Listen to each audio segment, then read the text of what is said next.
Hello and welcome to Nintendo Voice, your voice for everything Nintendo. This is episode 141, being recorded on the 30th of May 2018.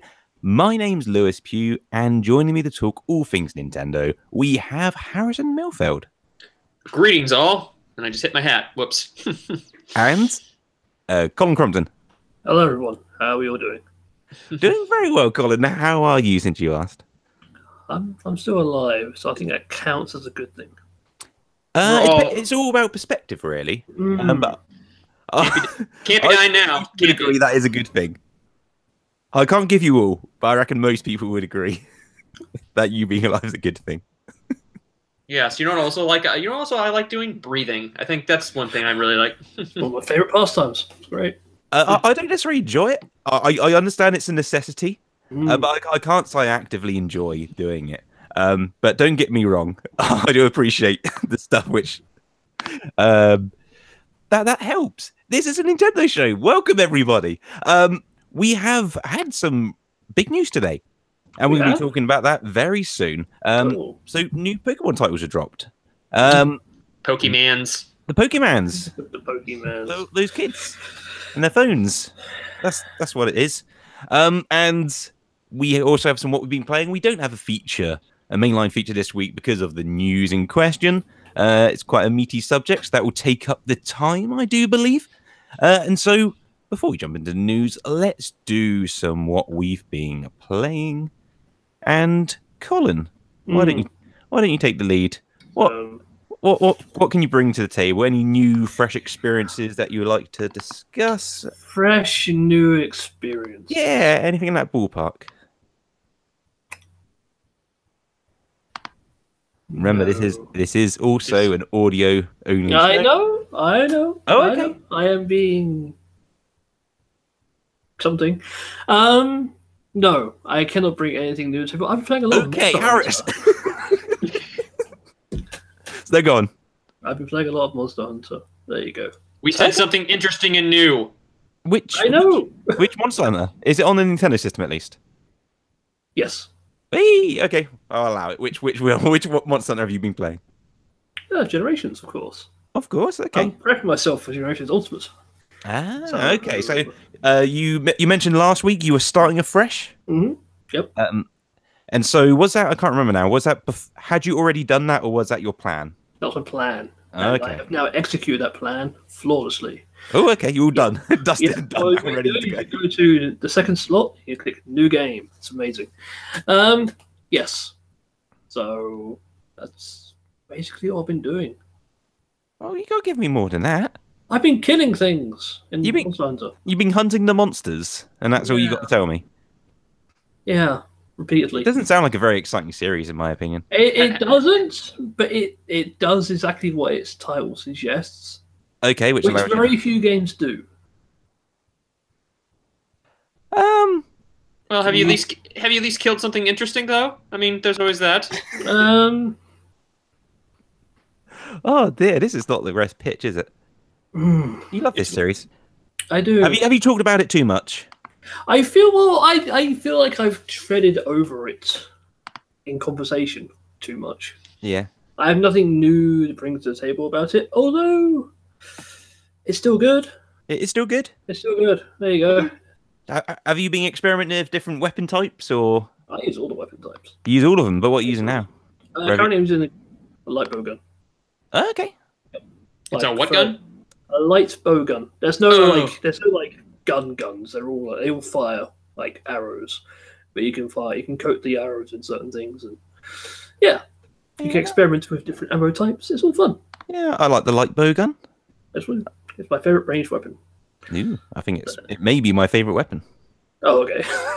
Just overall, it's exactly. good. Yeah. Cool. That's cool stuff. Okay, I know Harrison. Unfortunately, you've not had the time to be playing much since the last show.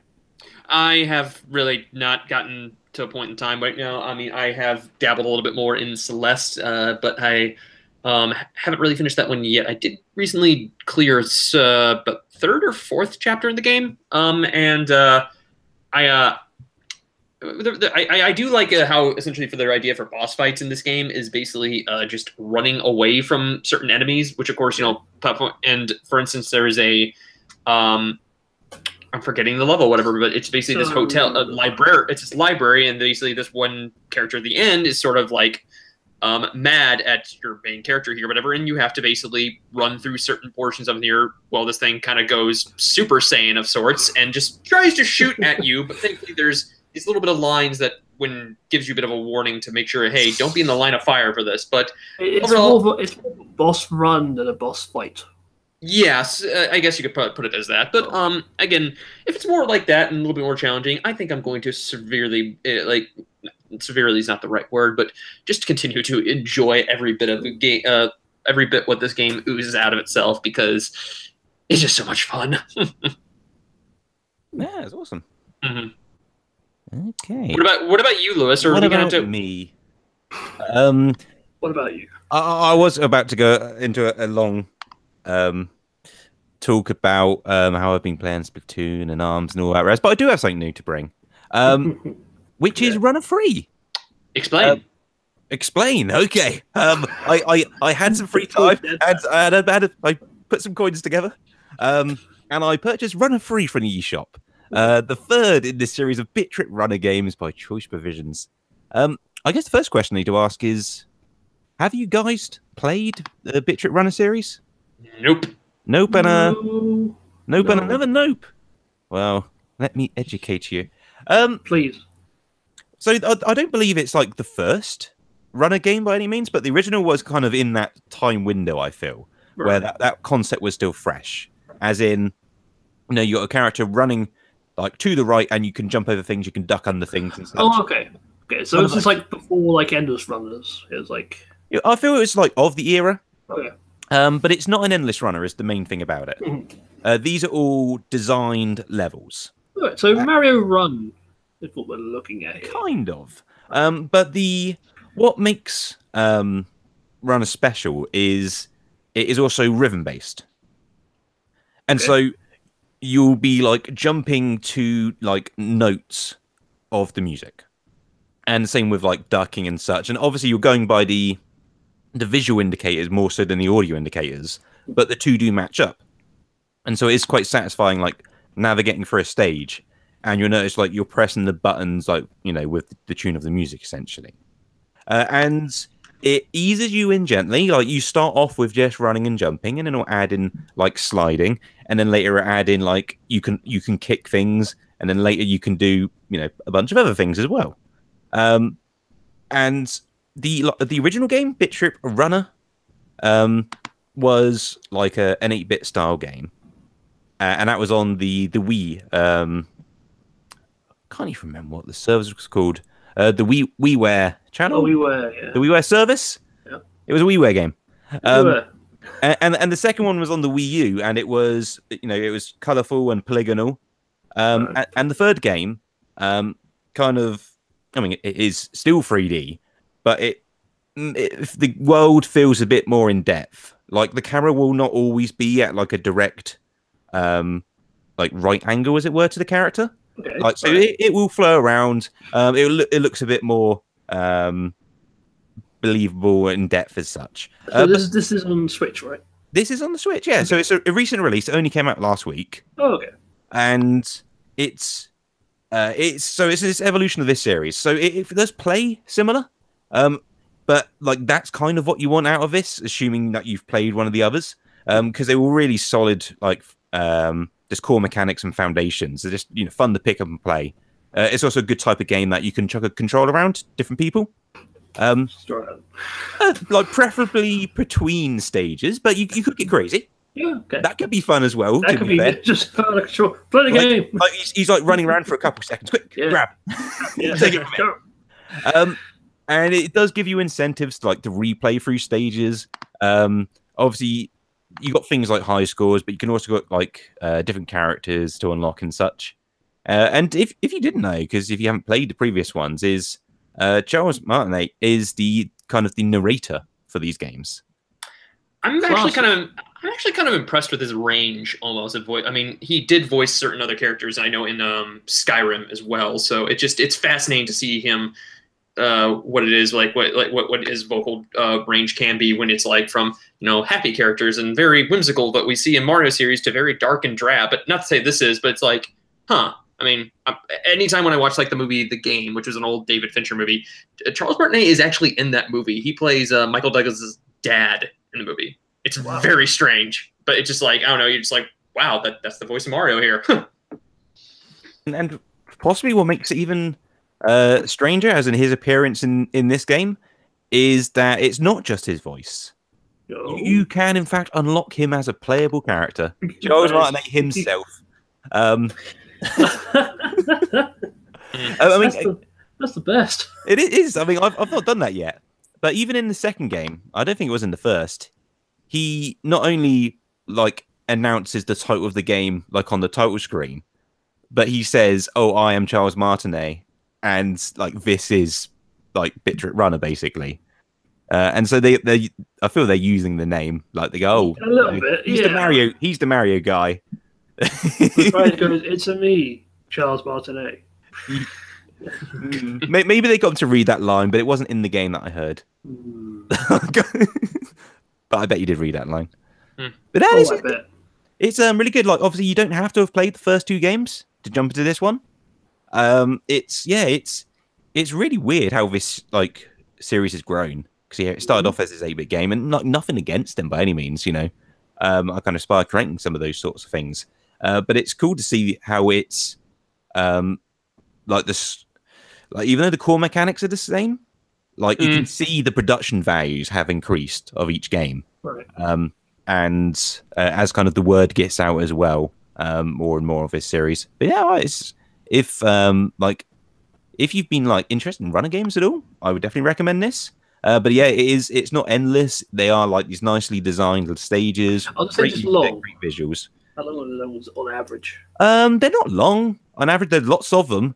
Right. And obviously it's tricky to say, because like a perfect run, I guess, is what you're timing. But most of the time you don't get a perfect run, because you'll get hit by something and then you'll go back and you'll redo that bit again. Right, okay. But I guess a couple of minutes, I would say, is what we're talking. Very pick up and play. Yeah, definitely. Yeah. So if you're doing it in like without getting hit, there's most stages are probably less than a minute. But you're not going to be doing that first time round, is the thing. And yeah, I guess the other thing to add is like the visual style. Like, yes, it's got these nice production values. Like, as you can see, it's how it's evolved. But they're very like wacky visuals, which is quite cool, because like you are just running past these things. But there's some weird characters and such in the distance, which I'm not sure if they're deliberately designed to distract you. But it definitely makes it a very colourful game. It's all fun, family-friendly stuff, but yeah, there's some weird designs just like hanging out in the distance with like googly eyes and yeah, all sorts of things. Maybe it is to distract you, like in the Rhythm Heaven. It has to be. Like, what other reason for it? If I forgot, look at that could just be their aesthetic preference. It's like, we like this sort of style. This really weird art. Yeah, it could just be that. Yeah, it could just be, let's put some wacky stuff in there just to make it even extra challenging. Because it is not the easiest of the games. I wouldn't say it's like an extreme game by any means, but yeah, it's not a walk in the park. It's, as it says on the tin, it's a nice run in the park. I see. Yeah. But yeah, it's kind of been a quick what we've been playing, but I think that's probably for the best, because we've had 2 big games announced today. Yeah. And we've got a bunch of other news. So should we start with the Pokemon stuff? Yeah, so let's learn about the Pokemons. Start with the Pokemons. I have to ask now, is there anyone in the chat who likes the Pokemons? Oh lordy, what a question. And we'll see what comes back out from that. But we've had two new games announced. So let's start with Pokemon Quest. Ooh, okay. The game that does not resemble a little bit more like Cubivore. Yeah. I don't know, even though I know this is Doxel based things, whatever. But first I saw this, I'm like, did they just borrow those things from that GameCube game, Cubivore? Quite possibly. And so this was like the announcement which we weren't expecting. Yeah. The other one we had some inklings. We had some inklings, as it were. Rumors. Something might be coming. But this was an odd one. So it was announced and also released on at the same time. Which is the best. This is a game for the Nintendo Switch and for smartphones. And it's an odd one. So it's a game because it's free, it came out today. I've played it for a little bit, not much, but I downloaded it for the podcast on the Switch. And from what I can tell from about like 10 minutes of playing it, after getting through the intro, is that it's an odd strategy game. It's not, or I thought that was mentioned. It was supposed to be a strategy game, but kind of. That's my description of it. It's kind of a strategy game, which is that you have a Pokemon, and I assume you get more. Maybe you don't. Okay. And they auto attack various enemies on the screen. And it's like from a top down view, and as Harrison said, they're all like boxy shapes. Horrible looking. And they actually remind me a bit like what was that battle series which started on the Wii, and there was a Wii version with the NFC. Talking about not Battle Quest. I'm drawing a Clash. I think that might have been. I don't know. I'm drawing a blank right now. I'll wait for the chat to remind me. They know what's up. And so yeah, they auto attack. And you also have like the special attack buttons, which you can initiate. Which, like, my first thought, oddly, was like, oh, maybe this is a little bit like a simplified Xenoblade system, because you've got a character auto attacking, and then you've got like a horizontal row of special attacks. It's like, what's going on here? I think one of the key differences, though, it seems to be when you use any attack, they all go onto a cooldown, opposed to just that one. But after completing the battle, I unlocked an ability which I had to put into like a grid for this Pokemon, and it explained how you have ones which are to do with attack and ones which are to do with HP. But it had a lot of different like areas around it which looked like you could slot in other things. So it looks like there is a little bit of depth to it. Yeah, it could be a surprising one, but it's free game, you know. It's a free game. Start. I imagine there's going to be some payment. It hasn't shown that to me yet. Oh, it hasn't. Oh, no, they're quite upfront with it. Like you do one thing, it's like right now, if you want to do it again, throw some money at me. Exactly. Yeah, it's usually the system. It's not done that yet. I don't know if it's handled any differently on the smartphone. And I guess the other thing I should have mentioned, like it gives you a choice of like 5 main Pokemon, which are so you got like Squirtle, Bulbasaur, Charmander, and you've also got a Pikachu and an Eevee. All G1. All grouped together, and you can choose one of those as your starter. Now, is Pokemon Quest all just Gen 1 stuff? From what I've seen, but I wouldn't be surprised just because of the simplistic art style, that if they had like most of them in there or they kept adding to it. They're putting a lot of focus on G1 lately. They have been. It is an interesting one. I honestly don't think it's going to keep my attention for long, because there's been a lot of like Pokemon like smartphone-esque or even smartphone like small games, and most of them, and I've not even played all of them, but the ones I do check out, I usually drop fairly quickly. Just because there is a lot more in-depth like experiences out there. I think the best one, the one I enjoyed the most, was Picross on 3DS.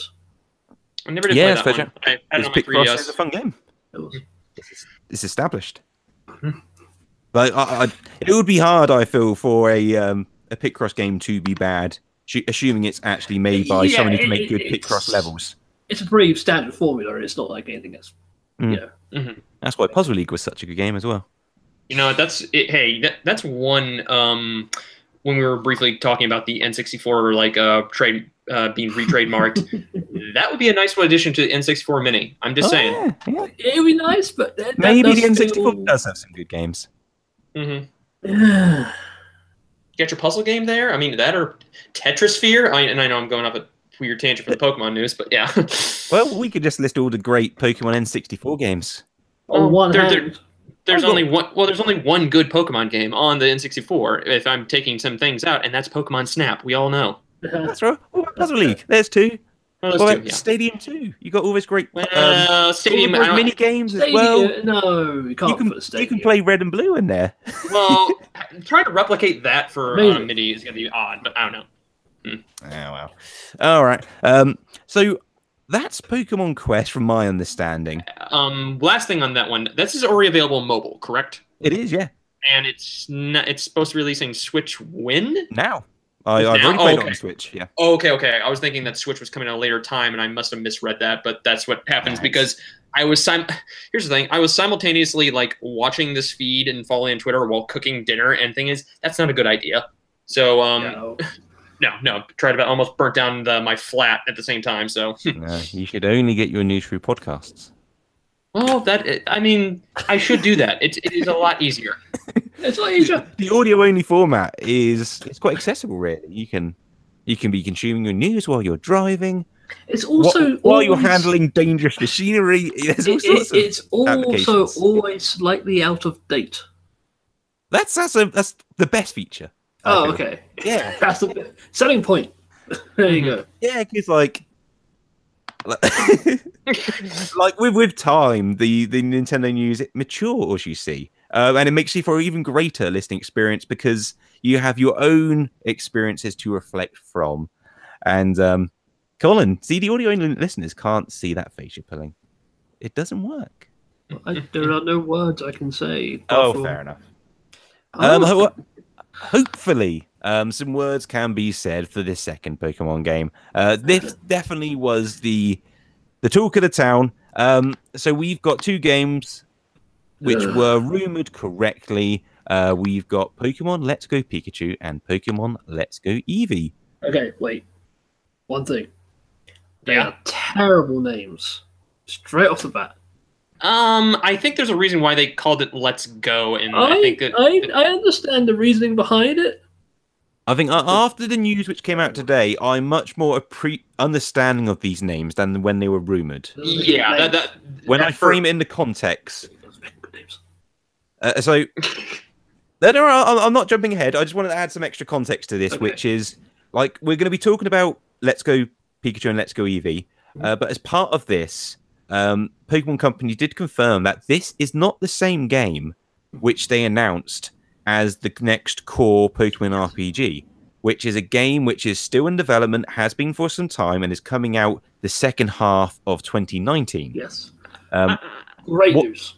Yeah. Because I was worried. I was like, this is it? That's why I think Let's Go Pikachu and Let's Go Eevee are actually really good names for this, because I think it clearly describes these games are different. Yeah, it does.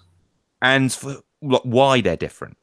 Well, for starters, though, it's a not starters as in the Pokemon. I mean, to me, it's okay. I know that was very, very weird for me to say that, but no, it's when this was rumored, I was very hesitant, but I was also like, you know what, I'll just get this. I need to see what this looks like to give it a chance and stuff because you don't want to jump to conclusions. But yeah, it is reassuring that there's a core Pokemon RPG coming out. But to me, I'm not really turning on these Let's Go titles because.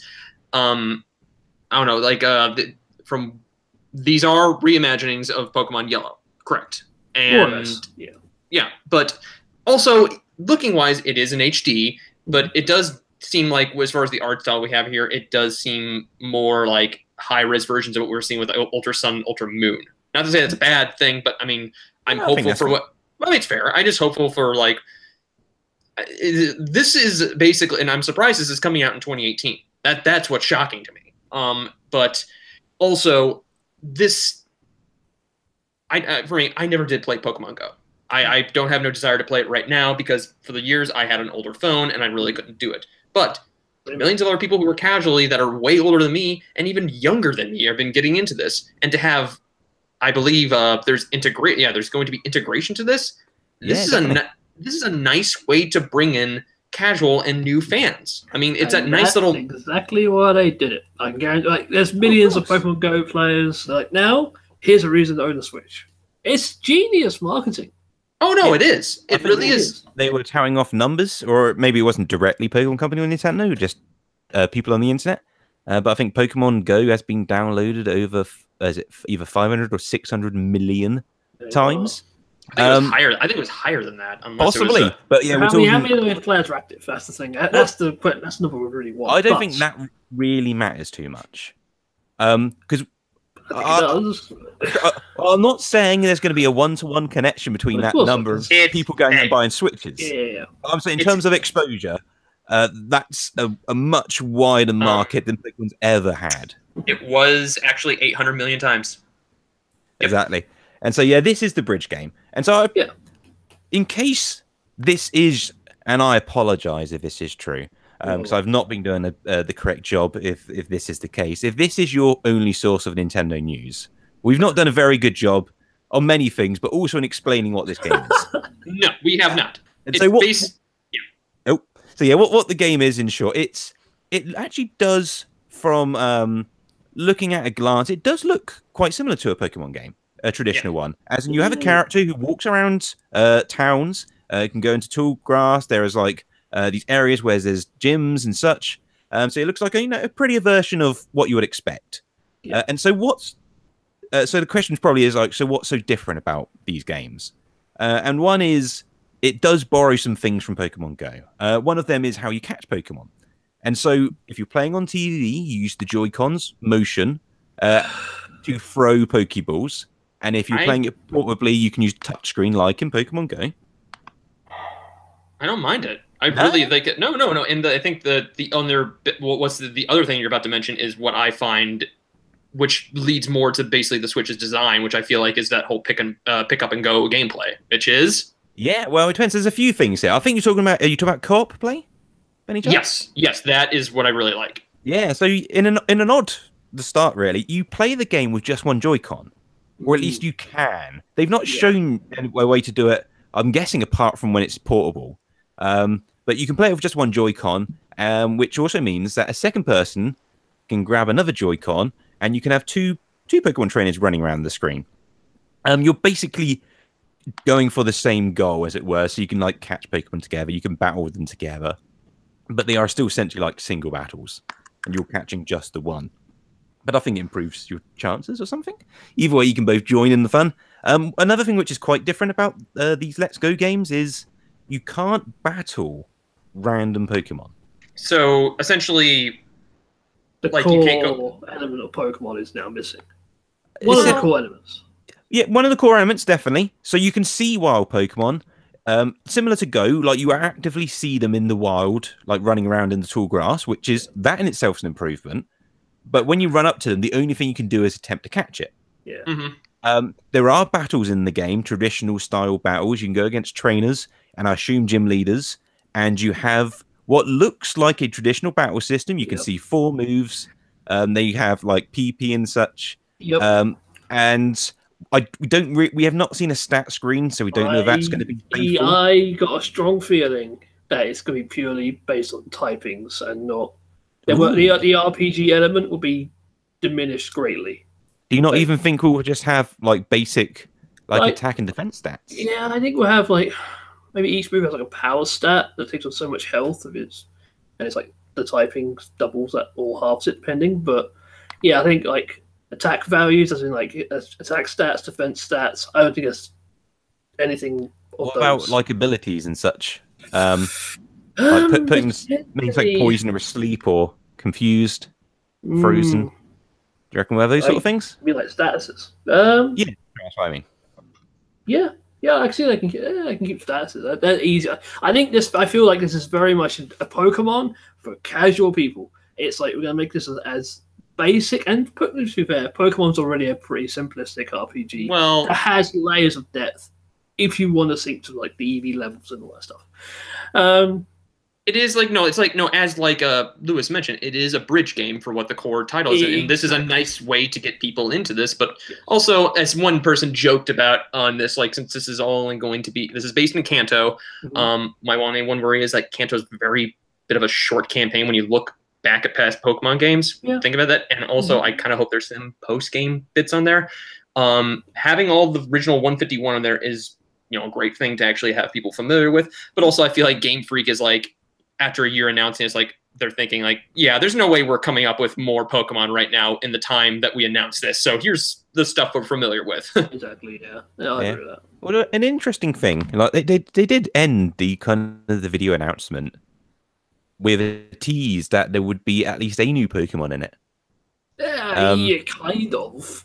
Because I think I and apologies if I got this wrong, but I'm pretty sure I saw some accompanying text which supported that.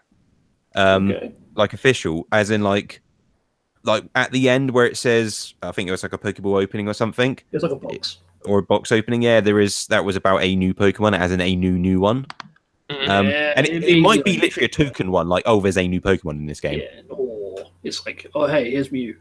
Like, oh, we get the first Gen 8 Pokemon in this game. I could see something like literally, and it's just the one. Yeah, I can see that. I can see that happening. That sounds like a Pokemon. Just has the shown way off of the like, movie thing. enticing, you know. So, yeah. Yeah. And I guess another thing to mention is, as Harrison did, there is connectivity between Pokemon Go, the smartphone app, and this game. So you can transfer Pokemon from Pokemon Go to Pokemon. Man, talking about both of them back to back is confusing. Yes, Pokemon Go and Pokemon Let's Go, but not the other way around. Oh. But that's probably the way you want it, though. Yeah, that's more or less the way you want to. So you can go out, you can catch some random Pidgeys, and then you can put them on Pokemon Let's Go. Amazing. Exactly. Well, living the dream. Mm-hmm. You can do it in two hands because Switch is portable, you see. So you can have Pokemon Go on one hand, and then you can have the Switch on the other, because that has one-handed control. So you can have it in portrait, and you can be running around on the stick. Why is that bad? Why is that? It sounds horrendous. It's like, oh, you know how like okay, the human race, we're kind of dumb as a species. I can see this going wrong. Mm-hmm. That would be fine.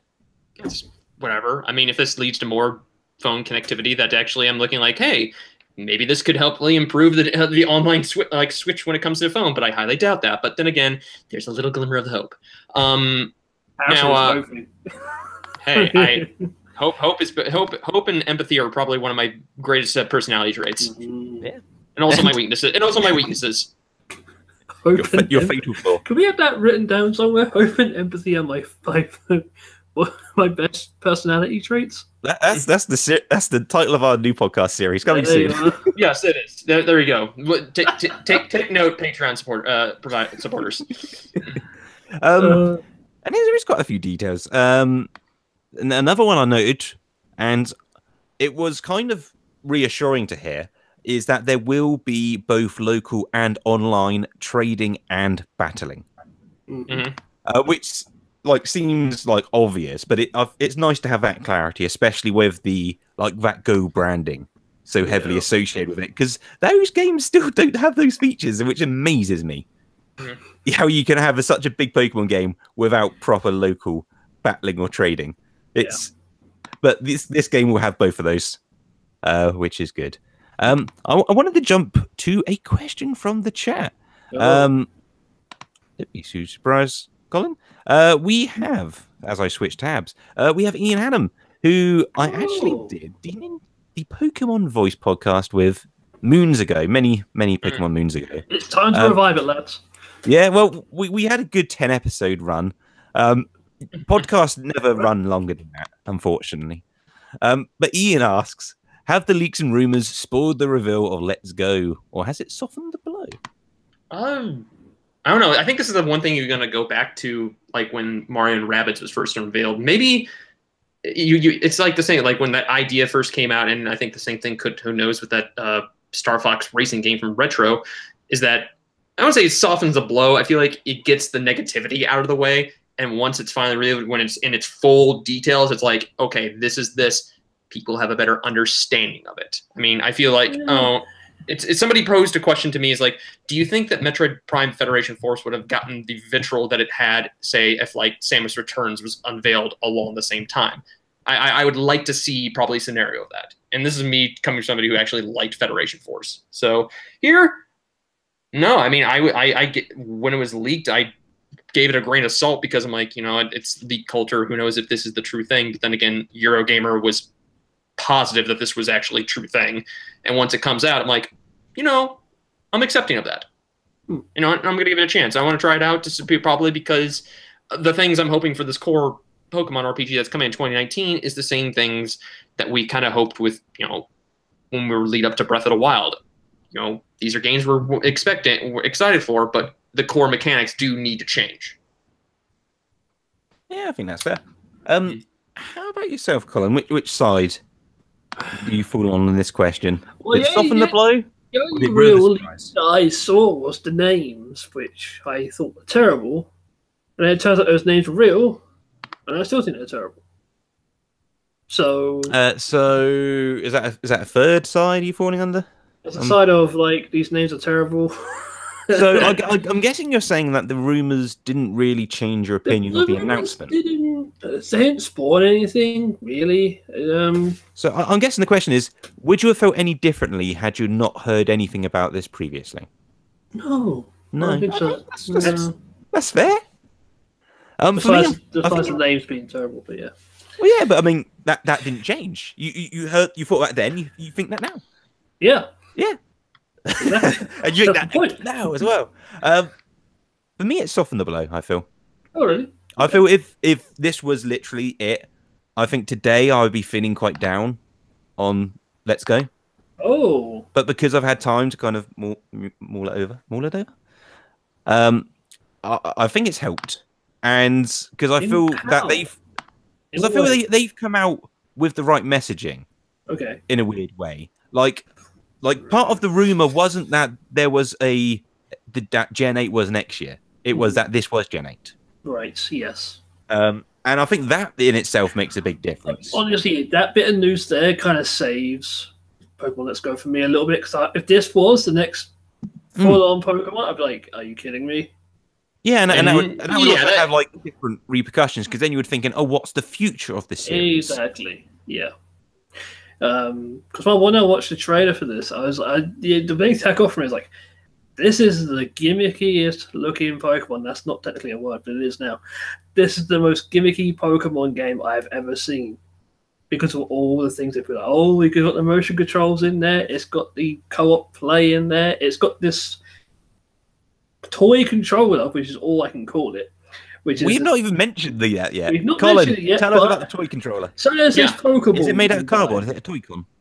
No, I believe it's solid plastic, top quality. Yeah. It's a Pokeball with a joystick on top that you can hold in one hand and play the game. And you can basically it functions like a Joy-Con in the game. It has the same functionality, but you can catch a Pokemon inside it and you can carry it with you.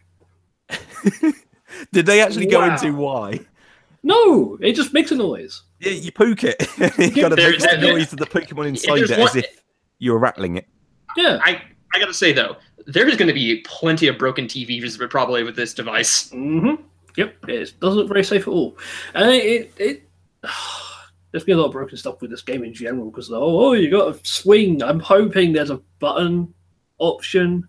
Like if it is, you have to use motion controls. But they've clarified when you're playing it portably, you can either use. Actually, I'm not sure they actually said touchscreen. I think I might have made it up. I think they said you can either use gyro for aiming, or there is a button to throw instead. Okay. Now, my guess is that if that is in quotes portable mode, it will also be in the regular one. It should be. It has to be. If it's not, I'm like, what the hell are you doing? It would just be strange if there is literally a button to do it when it's portable and they take it away when it's not. I am kind of confused by the whole co-op thing. Like, so two people go after one Pokemon. Well. Yeah. Who gets it? There's only one person, really. That's the thing. Like, so what purpose does it have? I'm not sure. The only thing I can think of is like if two. Because there's a little bit of video and like two people throw the Pokeball together. Yeah. And they catch it and then they did like the high five thing. Yeah. So my guess, what that means is that like if you synchronize it, you have a higher percentage chance of catching it. 10% chance of catching it. That's all I reckon it is. Because I don't know what the like purpose is of the other person running around. You know, it's like here. I understand that would probably be fun in itself. Especially like the right two people, the right age group as well. Like, there's lots of applications. You could have like father and son, or you could have like two small kids, or you could have two adults. But it's a very simple. It's the little problem. I think Frank, have a controller and wave at the TV and see what happens. Yeah. which is fine. Pretty much. But yeah, I mean, it kind of makes that bridge. Like, you could have, say, someone who's experienced at Pokemon playing the actual game, and someone who's played Pokemon Go could be the second character, and then you can let them catch, sort of thing. I think that's what it's for. Like, this is basically the bridge game, and I think it might be a series which carries on, but not as frequently. So. Like, it might be we get one a generation from now on. There is something you haven't yet mentioned that we saw in the trailer. What's that? You can customize your Pokemon. Oh yeah, it's adorable. It's adorable looking. Now, okay, yeah, sure. But the thing about it is, this tells me that you can't evolve these Pokemon. Oh yes, they did clarify that. I think I asked a question last week. Oh, like what would be the point of an Eevee sort of thing? Yeah, and that's why, because they both don't evolve. They're both equal in that sense. Wait. So you're saying that? So we are they did confirm that you can't evolve these starters? Okay, yeah, so you can't evolve your Eevee, and you can't evolve Pikachu, but if you catch another Pikachu or Eevee, which you can evolve them. What sense does that make? What sense does that make? Because of the point you made up, because of the customization, probably. Yeah, you never made that point in the TV show. But yeah, because somehow a Pokemon can reject a stone now, which is nonsense, by the way. Which I don't know how a stone works in evolution. Pokemon's weird, but the whole point is, it's like, why doesn't it work? Why does it work? Why can't you have like Vaporeon on your shoulder instead of an Eevee? Like, why choose an Eevee? Why choose these Pokemon? Why don't have just choose 2 Pokemon that don't evolve? Because this is the best one ever. However, does it cheer you up though? No. I'm sure this bit you noticed this in the video. Not something that a Pokemon that not something that you would wear, but you could be worn by an Onix. Essentially, you could be his hat. It's pretty good. Yeah, you could ride around on an Onix's head. That looks quite cool. I've always wanted to have that as a form of transportation. That's Harrison's boyhood dream right there. I'm not sure about that. You couldn't have watched that and have a little jolly smile on your face. There we go. Silence speaks volumes this time.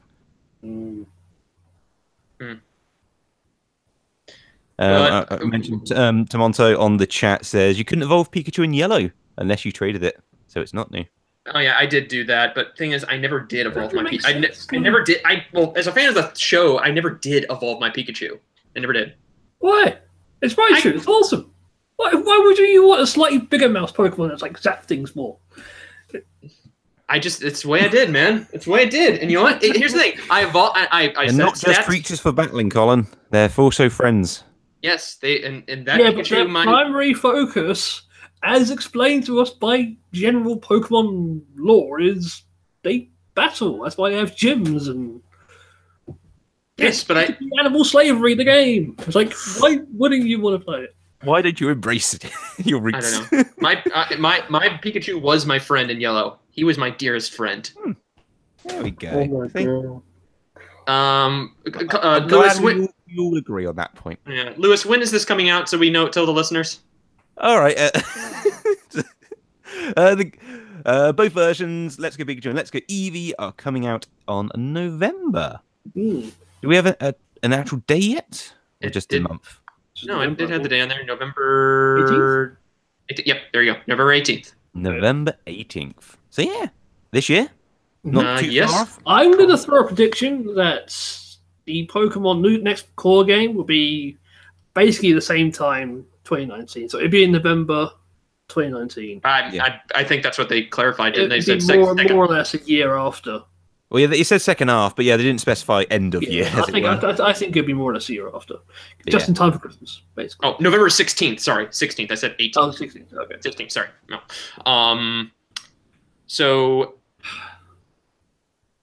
Yeah, I think so. With this and Smash Brothers this fall, yeah, rest in peace to Switches being on store shelves, because even the. Yeah, I think it'll be really interesting to see how well this does. Mm-hmm. True. It's gonna do pretty good. I think. It's also, I mean, for good and for bad, it's the first Pokemon game on the Switch, which means it's, I imagine, the first, the most Oh, there. It's the Pokemon game out on the most expensive system of the time. Because obviously Pokemon's always been a portable place. And those systems have always been much more relatively cheaper than the consoles. Mhm. Where the Switch is home console priced.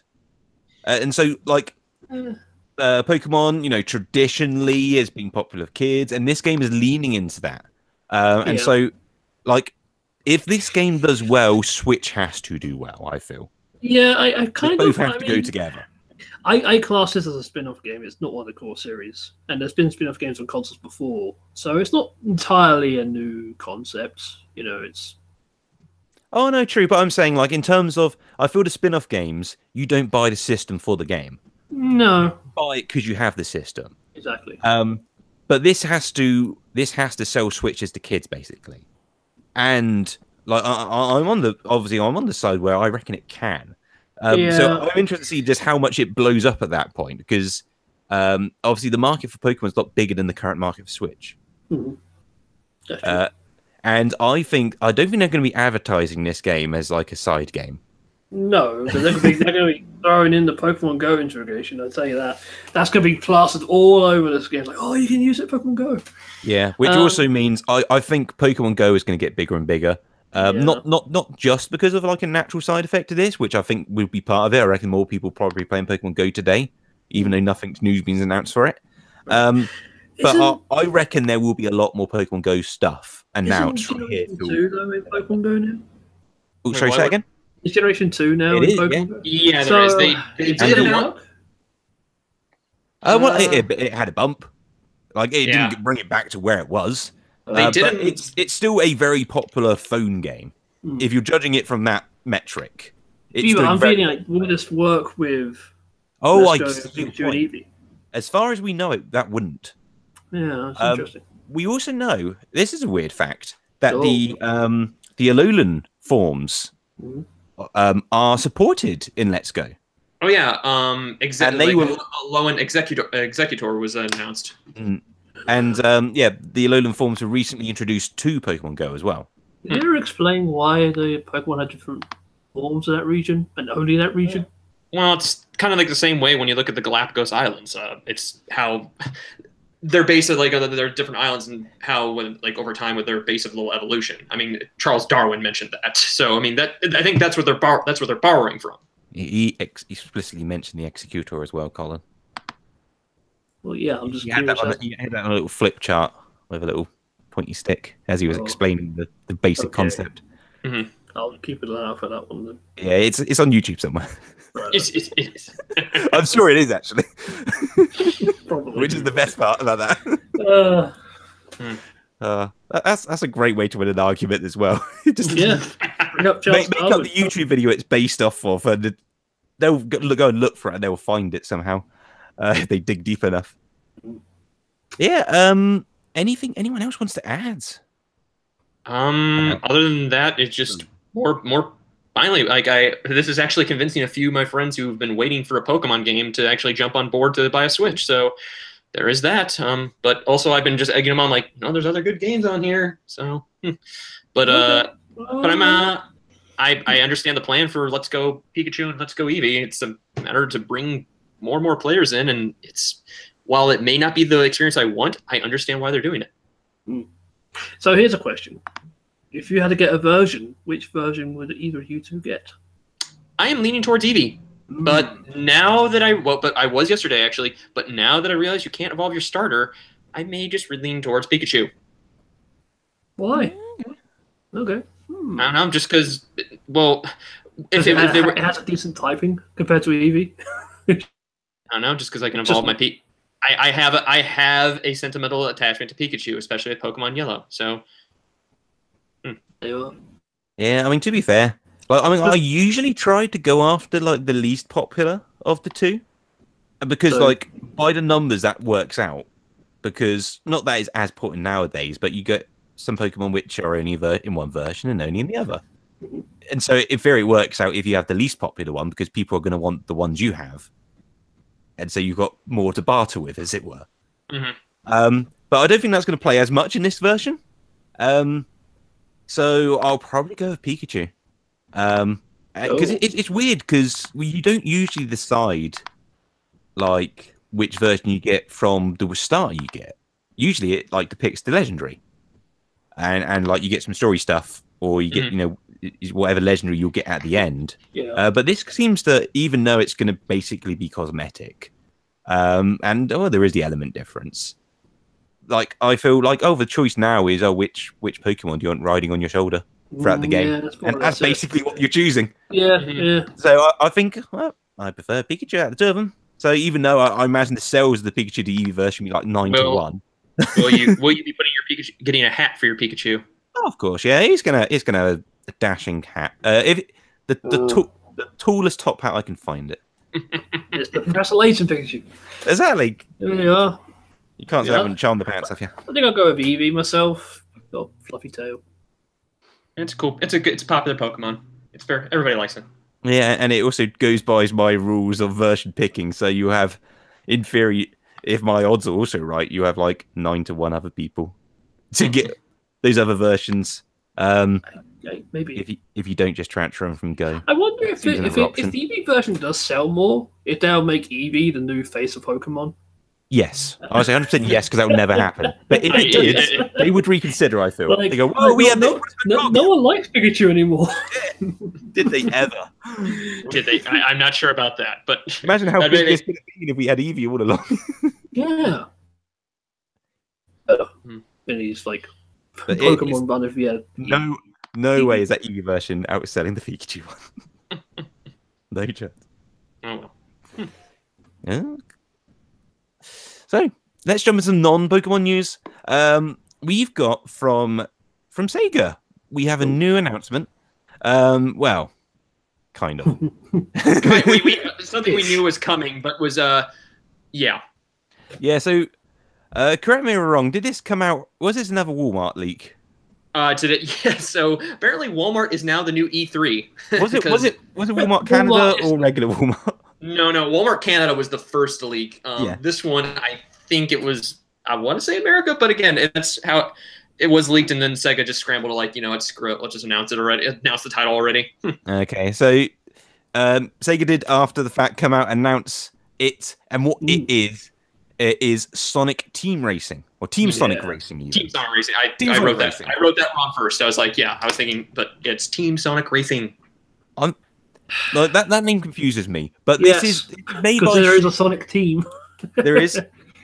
Yeah. So I just want to say this was made by Sumo Digital, so they made Sonic and All Stars Racing and Transformed as well. Really good. Sonic All Stars Racing. From what I played, it was quite good. Yeah, and critically, both of those games have done quite well as well. Yeah, it didn't suffer the infamous Sonic cycle. So if everybody's familiar with that, how it's like the Sonic cycle where it's like, okay, a Sonic game gets announced and everybody's a little bit excited for it, then the doubt settles in, gets closer to release, and it's like, oh, it's bad now. That Sonic cycle. So I don't know. The only games I feel like that have really gotten past that have been like Sonic Colors and Sonic Generations. Mania didn't really have that, did it? Oh well, yeah. I mean, I'm talking more like 3D Sonics. But Sonic Colors and Generations, I felt like bucked that trend. But I think it's fair to mention about Mania, because I think it should be praised when something breaks the cycle. Like I feel it could have went in that cycle. Like, oh, now a new 2D Sonic game, and then it comes and goes, well, it's Sonic 4 again, sort of thing. Because that's what happened there. But no, so we've had a very small teaser trailer for Team Sonic Racing, which is you see Sonic and Shadow in their somewhat realistic cartoony cars. They're very shiny. And they set off a race, and that's it. You don't see much more than that. It looks like it's going to be in the style of the All-Stars games, but I imagine just without the All-Stars. And it's Team Sonic Racing because there's going to be a focus on team match as opposed to it's Sonic's crew of people. So I guess like Crash Team Racing. Yeah, sounds like it. But yeah, so this is coming out. I don't think we actually got an official date yet. I believe it just said fall 2018. Yeah. And what else was I going to say to it? I really do hope this game has a really good single player campaign, because I think that's one thing, like I've mentioned this on here many times, is what Mario Kart is missing. Yes, absolutely is. So yeah, the previous or at least the Sumo Digital Sonic racing games have had extensive single player modes. Even if it's just like a mission, it's like a deal, but still, even then, that's quite good. I want to return to like the Diddy Kong Racing little local map hub world. Well, that's hopefully what we're probably going to be getting with that rumored Star Fox racing game. That would be nice, but I don't think it's going to happen. I don't know.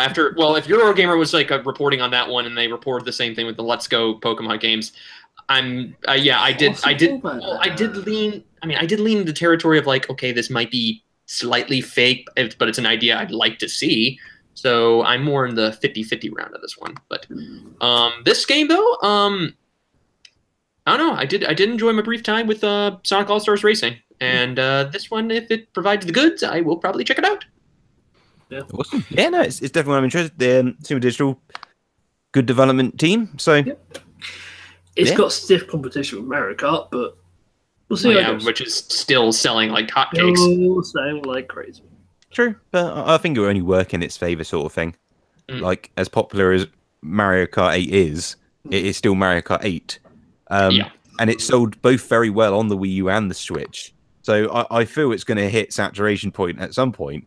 And then if Sumo Digital can come out with a new game which, has some, genuine fresh things to bring to the table and is a solid racing game, mascot racing game on its own right, I reckon it's going to get some attention. And so some people may start playing both or jump from one to the other. Yeah, no, I think it's a good opportunity for them. So hopefully the game is rock solid. So next bit of news we have is around Nintendo is offering a Switchless dock, or a Switchless dock, a dockless Switch even in Japan. I said that twice before I realized. A Switchless dock. I think it's like here. Hey, I got you a Switch. What? Where's the Switch? Oh, it's just the dock. It's the dock. You can't buy it. You can't buy it. This dock is just a dock. Yeah, you can't just buy a dock. You can just buy a dock, but no, you can buy a dock. Yeah, here in the States. That's a Switchless dock. That is. But now you can now buy a dock. Switch. Or a Switch without a dock. There are lots of options available for you. But this is Japan only currently, and so it was also worth mentioning. This is only directly from their online store in Japan. So this isn't things you'll find in physical stores, just out in a box next to the regular version. So you do have to go out your way, go to their online store to get it. But it is now a cheaper option. Nintendo have also come out and said, when asked, that there's no plans to release this outside of Japan. But it is a cheaper entry point. I would be interested in see what the price difference actually is. Well, let's see. The dock here in the States, this version here it forgoes the dock, aside from obviously the dock, but an AC adapter, HDMI cable, and the Joy-Con grip. Yeah. So it's just basically the console along with the little finicky straps for the Joy-Cons, which, by the way, are a pain to get off if you actually put them in the wrong way. Never used them. Yeah. I'm scared of them, to be honest. They're better if you want better buttons, whatever, if you're actually using just the Joy-Con separately. But, again, everything's all cramped. Now, this one, though, the dock, though, with the dock itself, I think is like 40 or 50.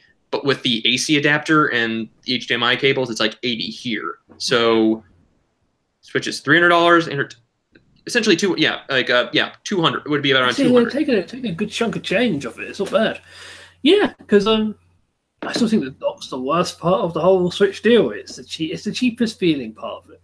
Well, it does actually provide a little bit more boost when comparable. So that's where that's where I'm trying to with this though. If it's coming, say this gets available to both Europe and the United States, is this? I mean, this is basically Nintendo's way of intensive trying to push people hey, to get a second Switch or to use. So yeah, but that's the way they've marketed that on the Japan store, is that it is the second Switch bundle, and so you're meant to buy this if you already have a Switch in the household, and so then you've already got a dock at home, and so you can Thus, you already got a power cable for it, and you can just charge and plug in and do that with your existing dock. Yep. Dock to Switch. Mhm. So yeah, Nintendo says we won't see it out over here. Maybe we'll see a different form of it. Maybe we'll see the exact same thing. You never know. And next up, we got some news on Mega Man 11. So we got a release date now, which is October 2nd, which also came alongside a new trailer. Okay. As well as a new amiibo. Yep. Which looks cool. It does look cool. It looks a little bit different. And I feel is this the first? I could be wrong here. Like the first Switch branded amiibo. First Switch, yes. Obviously, we did have the Mega Man amiibo for Smash Brothers, and then of course the Legacy Collection, which was the gold one at the height of the amiibo craze. So, this one I'm probably one of my anticipated games. So I'm pretty excited for this one. I did notice that there's a different ability here where you could have Mega Man slow down time, I believe. Oh. So Is that like Quickman's ability? Is it Quickman? He can freeze time. No, there's a where is it on here? But I did notice that a lot of there are 2 new bosses in here, Blockman and Fuseman. And I did notice that Blockman starts off in smaller form and actually grows to be big, so that's one thing going for it. It's the Mario effect. Yeah. But who else all planning on picking this one up? I kind of gave up on Mega Man after playing the NES games over and over. Yeah. I picked 1 through 6. Well, I'm confused whether that's a good or a bad thing. So they're kind of renowned as being the better Mega Man games. Yeah. So would that not be a good thing that you've just played those? So yeah, that's how I look at it. I see. So you feel. So you don't think there's any possibility of it being good? Or... I can move on and not go back. I mean, seeing this trailer, I was actually surprised how it felt the movement was snappy, like it was a 2D game despite the polygonal models. Yeah. Mm-hmm. It felt like they could snap back and forth, as in like left and right, and he would stop on a dime compared to some of those games where he would keep on running because that's where his animation would go, sort of thing. So yeah, this looks a lot more solid of experience than what I thought it would be in that initial reveal. So yeah, it's got my interest. The voice acting with it is surprisingly tolerable. Yeah, that's the phrase I would use. It's tolerable. It's okay. No, I mean, yeah, it doesn't make your ears bleed. Oh yeah, I mean, compare it if we actually just go back. Yeah, the voice isn't actually that bad. Yeah, that's what I mean. Like Mega Man's voice, like you think, like if I said imagine Mega Man's voice in your head, you would probably cringe. But it's not actually that bad. It's you should check out the trailer and then tweet your opinions on what you think about his voice. Tweet your opinions because we're not going to replay it on here. I mean, if we could, we don't have the audio equipment to do so. The technology is not available. Well, probably. I don't know. We're probably just lazy. That's only an answer in there. So October, this is when it's coming out? Yep. Indeed. Good. Indeed. All right. The last piece of news we have on our list today, it's more of an editorial, really. And so I'll claim my sources. So where we found this from was NintendoLife.com, and where they kind of pieced this together was from Reddit. Wow. And this is so head of SMG Studios, and they are creators of Death Squared and Super One More Jump. Good game there on the Switch. Is how to make the current Switch eShop better. And so this is from a developer's mindset. Okay. And so they've come up with 8 different points. And I think we can go through these. We don't have to go from word to word here. But in terms of the themes, we can, chime in if you've got more to say. Number 1 is the editorial focus.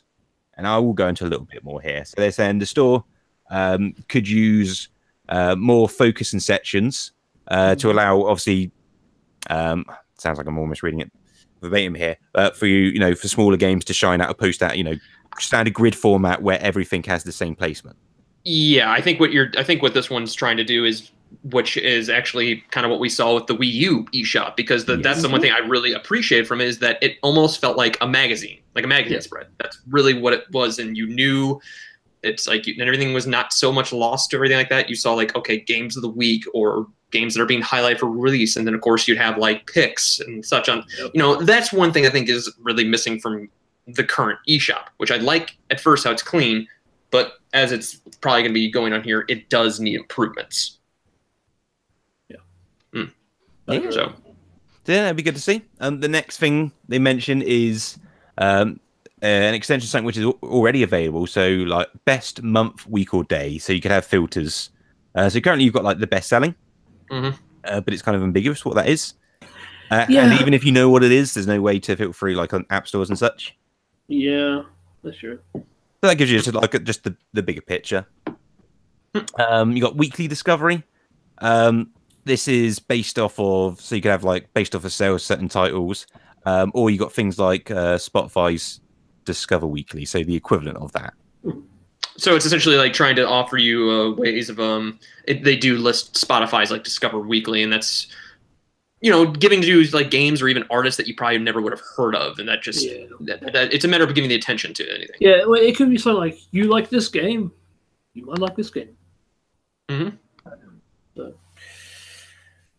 Okay. Next thing you mentioned is more of the actual, the individual game pages.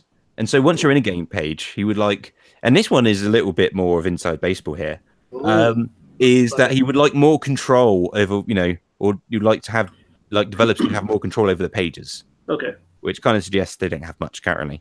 But you could kind of assume from the format, because it's the same for everything. You've got a selection of either screenshots or videos, you've got the description, and then you've got like some checklist items of what the game supports. And so what they're suggesting is to let you, like, for example, you could have links to external sources, which you can't currently. So they could like link to their website or particular things or features. I don't know what's wrong with that, but yeah. Oh, true, but I mean, this is from the developer of the game. Oh, yeah. So they would still go through Nintendo approval, but they would at least have the option, or try to attempt it even, and like just giving like more format changes and such. Which, I mean, I do quite like the structure. I mean, I'm definitely fine with like giving them more options to do like anything fancy with external links or anything like that. Yeah. But then again, like I feel like it would be great if each page felt unique, but I feel some would just do it badly, and it would bring the experience straight away. Like you go to page, it's just like this white page. Yeah. Like there has to be just text with different fonts and formatting. Could be that. I mean, just anything that grabs your attention. That's able to grab your attention. Yep. Yeah. Next up, we've got is allowing external official sanctioned ratings. So basically, they're saying about because as in the game rating, so you could have like from websites or Metacritic score. Your Metacritic, whatever it is. In OpenCritic, yeah, all those. Yeah, whatever the option is, something like that. Ability to, and this is similar. I feel we got something similar already, to follow the developer or publisher. And so I feel this one's achievable because they've already got the whole news channel. Exactly. Yeah, you can follow specific channels. Yeah, absolutely. But from that news section, you can't like go to the store page. Yeah, that's right. And go, I'll follow from there, and it's a link through in any way. Right. So I feel that's something they'll get to at the very least. Yeah, it's possible with a quick update. Yeah, and also just mean like say, and the news section's like trying to do this as well. So like, if you follow a developer in the store, and a new game does come out, you will get the notification through that way as well. Right. So charts. So this one's quite self-explanatory. So say, you could just have charts of like the best selling through various times, or just like for ratings and most recent. You just brand the game. You just click it. It's like, oh, have a game. Any charts. I like charts. Yeah, but also to have filters on there, so you could say, all right, the top selling of this time under this price, you know, so you can just stack them up. Yeah. And finally, search. The big one. We've got a search. How Very good. How we explain that? So we can do it through again, it's kind of options and filters. So you could do like age ratings. Yeah. You can do filters on how much it costs, like how many players a game supports, file styles.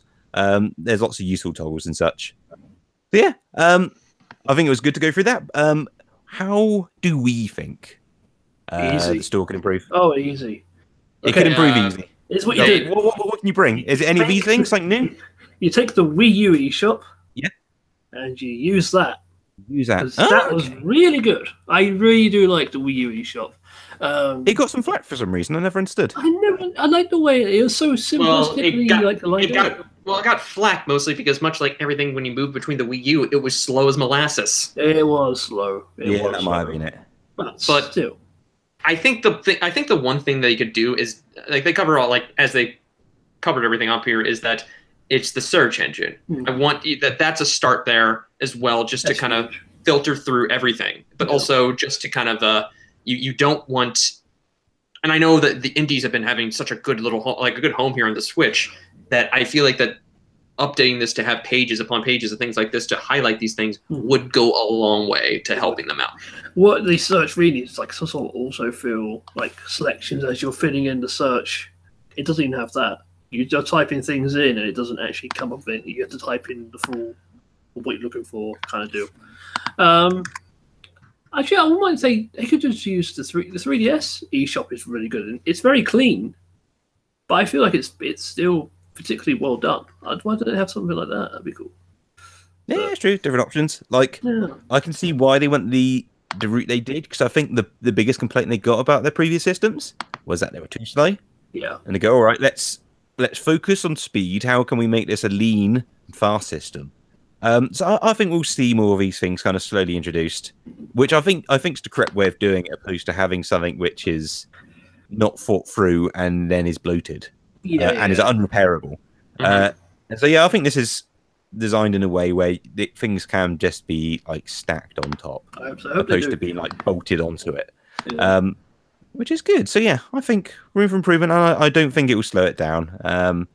But yeah, I think these are some cool suggestions of how we can improve things. And having put things on Nintendo stores before, I think I agree with basically all this. It also goes with like the mantra of the show. Obviously, options are good. Like none of these things are really taking anything away. So give us more. Of the show. Is that not correct? That is totally correct. But I never heard it worded that way. No, well you have now, and you can listen back when you're editing it, and you can hear it again. You can ring in your ears as you sleep. Wouldn't that be nice? Lovely indeed. And on that note, I think it's time we wrap up the news, and with that, we're going to wrap up the show itself. I probably should do a little bit of housekeeping. Yes, please. And I think end of show is probably good for housekeeping, isn't it? It's a good place as any. Yeah, you don't want to be too pushy. We always got to have the podcast clean and clean up our own mess. Exactly, and you do that at the end of the day, right? I try to. I try to. I mean, it just seems like every time I try to clean around my house, it just is left in a disaster area. More mess being made. That's why that sounds to me. Wow. Well, this is a terrible start. What I wanted to mention is, I guess, firstly, thank you for watching and listening. And I might have already ruined the end of the show by saying that a bit early. But if you're not already, you can check out the audio version on iTunes and such. The video version at youtube.com/Nintendo Voice. And if you'd like to support the show, you can at patreon.com/Nintendo Voice. If you give us $1 or more a month, you can send us a super topic question, which is a podcast feature of your own creation, whether that's a question or an idea entirely of itself of what we could do for a feature. Let us know. It's good. I was just going to interject and say I feel like we're not selling the audio version enough. Like the audio version of the podcast does come with music and slightly enhanced audio. It does. There you are. It's a handcrafted show. It is.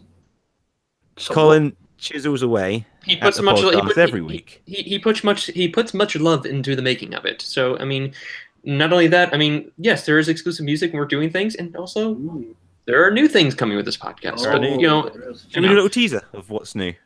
Yeah, we could. We could.